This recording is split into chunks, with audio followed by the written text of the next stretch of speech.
Bismillahirrahmanirrahim. Assalamualaikum warahmatullahi wabarakatuh. Bertemu kembali di Andri Gunata YouTube channel yang merupakan channel otomotif yang membahas tentang pelajaran-pelajaran pada program keahlian teknik kendaraan ringan otomotif yang diajarkan di sekolah menengah kejuruan. Pada kesempatan kali ini, kita akan belajar di mata pelajaran PMKR, Pemeliharaan Mesin Kendaraan Ringan, yang diajarkan di kelas 11. Pada kesempatan kali ini, materi yang akan kita pelajari adalah mengenai mekanisme katup. Untuk lebih jelasnya, marilah kita lihat materi selengkapnya. Bagian-bagian mekanisme katup. Silakan terlebih dahulu diamati gambar penampang melintang yang diperlihatkan pada gambar. Kita lihat komponen-komponen yang menyusun bagian-bagian mekanisme katup standar yang merupakan bagian-bagian yang harus ada dalam sebuah mekanisme katup. Kita mulai di bagian paling bawah. Di sini terdapat poros cam. Kemudian di atasnya ada mangkok penumbuk. Kemudian mangkok penumbuk akan berhubungan dengan batang penumbuk yang berupa sebuah batangan. Kemudian selanjutnya terdapat tuas katup atau rocker arm. Kemudian terdapat katup itu sendiri, di mana katup ini nanti akan bergerak pada pengantar katup yang berwarna hitam. Kemudian terdapat kepala silinder dan terdapat blok silinder yang merupakan tempat bergeraknya piston. Silakan gambar yang terdapat di layar diamati dan dipahami bagian-bagian dari mekanisme katup standar. Selanjutnya kita lihat slide berikutnya. Ada beberapa mekanisme katup. Yang pertama adalah mekanisme katup dengan poros cam di bawah.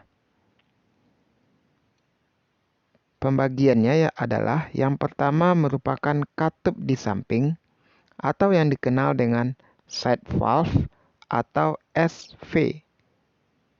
Di mana kalau kita lihat di gambar, posisi katup berada pada blok silinder, di mana letaknya adalah di samping dari blok silinder itu sendiri atau lubang silinder. Konstruksi SV memiliki ciri katup berdiri dan di samping blok motor serta poros cam terletak di bawah. Posisi katupnya berdiri, poros cam berada di bawah. Keuntungannya, konstruksi mesin sederhana, mesin pendek, tidak memakan tempat, serta suara tidak berisik. Namun, bentuk ruang bakar kurang menguntungkan bagi proses pembakaran yang ideal dan penyetelan celah katup sulit. Di gambar dapat kita perhatikan, konstruksi mesinnya sangat sederhana karena posisi dari katupnya berada di samping, maka mesin berukuran pendek serta tidak memakan tempat. Namun kekurangannya adalah proses pembakaran kurang ideal dan penyetelan celah katup yang sulit. Jenis katup berikutnya adalah katup di kepala silinder. Jadi posisi katup letaknya adalah di kepala silinder. Untuk jenis ini disebut dengan overhead valve atau OHV. Katupnya menggantung di kepala silinder. Poros cam terletak di bawah. Keuntungannya bentuk ruang bakar yang baik, namun kerugiannya adalah banyak komponen atau bagian-bagian yang bergerak, berarti kelambaman massa besar sehingga tidak ideal untuk mesin putaran tinggi. Silakan perhatikan di gambar, merupakan konstruksi dari mekanisme katup dengan jenis overhead valve atau OHV. Di sini terdapat poros cam atau camshaft. Kemudian di sini terdapat push rod. Untuk jenis selanjutnya adalah satu poros cam di kepala. Ini adalah poros cam, letaknya adalah di kepala silinder.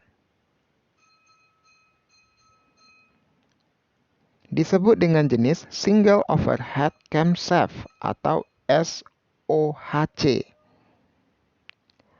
Pada konstruksi SOHC atau OHC saja, poros cam berada di kepala silinder dan langsung menggerakkan katup. Seperti gambar di huruf A, atau tuas ayun katup, seperti gambar di huruf B. Untuk gambar yang huruf A, poros cam akan menggerakkan tuas katup. Ini adalah tuas katup. Sedangkan gambar B, poros cam menggerakkan tuas ayun katup.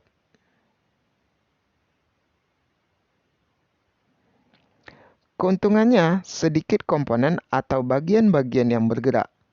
Berarti kelambaman massa kecil sehingga baik untuk putaran tinggi. Kerugiannya adalah konstruksi motor menjadi tinggi karena adanya mekanisme tuas ayun. Silakan perhatikan di gambar. Gambar tersebut merupakan konstruksi dari jenis mekanisme penggerak katup SOHC. Jenis penggerak katup berikutnya adalah dua poros cam di kepala atau Double Overhead Camshaft atau DOHC.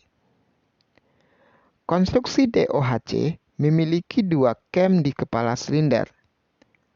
Cam langsung menggerakkan mangkok penumbuk. Keuntungannya, bentuk ruang bakar baik dan susunan katup-katup bentuk V menguntungkan bagi performance atau unjuk kerja mesin. Kelambaman massa paling kecil sehingga baik untuk putaran tinggi.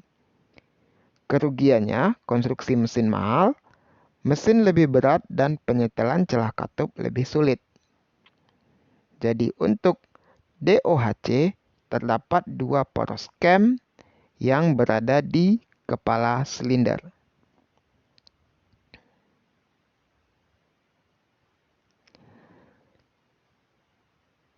Selanjutnya kita lihat pada gambar. Di sini terdapat komponen-komponen dari sebuah mesin bensin 4 tak. Kita mulai dari atas. Terdapat spark plug atau busi. Kemudian terdapat intake cam atau cam yang menggerakkan katup masuk. Kemudian terdapat intake valve, katup masuk. Ada piston atau torak. Ada connecting rod atau batang piston. Ada crank atau poros engkol.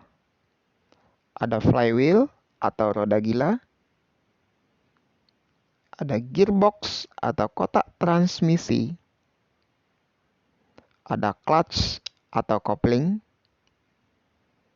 Ada exhaust valve atau katup buang. Dan ada exhaust cam atau poros cam yang menggerakkan katup buang. Jadi, di gambar kalau kita perhatikan merupakan jenis penggerak katup DOHC, Double Overhead Camshaft.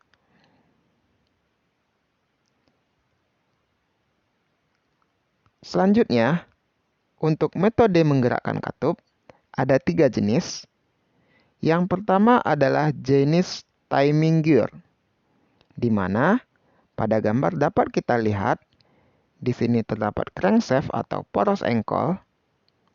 Nantinya perputaran dari crankshaft ini akan dihubungkan dengan roda gigi. Dari roda gigi yang terdapat pada poros engkol atau crankshaft akan menggerakkan roda gigi yang terdapat pada camshaft. Sehingga apabila poros engkol atau crankshaft ini berputar, maka camshaft juga akan berputar. Selanjutnya, pada camshaft terdapat tonjolan atau cam loop. Apabila mangkok penumbuh ini bersentuhan dengan cam loop, maka push rod juga akan terangkat dan nantinya akan menggerakkan rocker arm, sehingga katup juga akan bergerak. Untuk jenis ini disebut dengan jenis metode penggerak dengan menggunakan timing gear. Selanjutnya adalah metode yang menggunakan timing chain atau drive chain, yaitu yang menggunakan rantai roda gigi.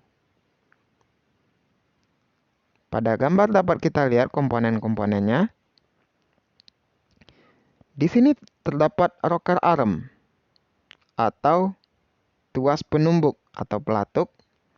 Terdapat push rod, ada tappet, ada cam, ada camshaft sprocket. Kemudian terdapat drive chain. Selanjutnya ada crankshaft sprocket, ada connecting rod, ada piston, dan terdapat katup itu sendiri, katup masuk dan katup buang.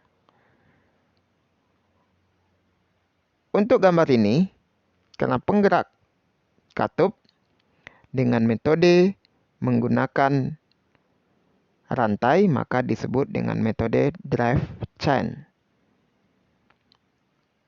Metode penggerak katup selanjutnya adalah dengan menggunakan bell atau drive bell. Di sini menggunakan drive bell. Kita lihat komponennya apa saja. Kita mulai dari atas. Di sini terdapat cam, kemudian ada poros cam, kemudian terdapat pegas katup atau valve spring, ada bucket tappet, ada valve atau katup itu sendiri, ada silinder, ada piston, ada connecting rod, ada crankshaft atau poros engkol, ada crankshaft sprocket, ada drive bell, ada idle wheel flow tension bell, tensioning bell, terdapat camshaft sprocket.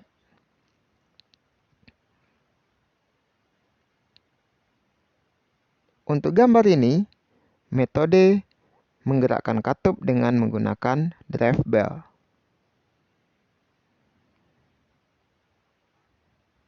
Sedangkan pada gambar ini dapat kita perhatikan jumlah pistonnya ada 4. Kemudian masing-masing piston yang terdapat pada silinder terdapat 2 buah katup masuk dan 2 buah katup buang. Sehingga kalau dihitung jumlah katup secara keseluruhan, semuanya berjumlah 16 katup, di mana masing-masing silinder terdiri dari 2 katup masuk dan 2 katup buang. Kemudian, Di sini terdapat dua poros cam, sehingga untuk jenis ini kita simpulkan adalah jenis yang DOHC, Double Overhead Camshaft. Jadi kesimpulannya adalah dalam jenis-jenis katup, jenis-jenis metode penggerak katup, ada 3 jenis. Yang pertama, mekanisme katup dengan poros cam ada di bawah. Ada 2 jenis, yaitu katup di samping dan jenis OHV. Kemudian, untuk katup yang berada di kepala silinder, ada yang jenis SOHC dan ada yang jenis DOHC. Kemudian media menggerakkan katup ada 3 jenis, ada yang menggunakan timing gear atau roda gigi, ada yang menggunakan timing chain atau drive chain, ini yang menggunakan rantai, dan ada yang menggunakan timing bell atau drive bell. Demikianlah materi mekanisme katup pada kesempatan kali ini. Semoga dapat menambah wawasan kita dalam mempelajari materi-materi yang berhubungan dengan teknik otomotif. Sampai jumpa di materi berikutnya. Terima kasih. Wassalamualaikum warahmatullahi wabarakatuh.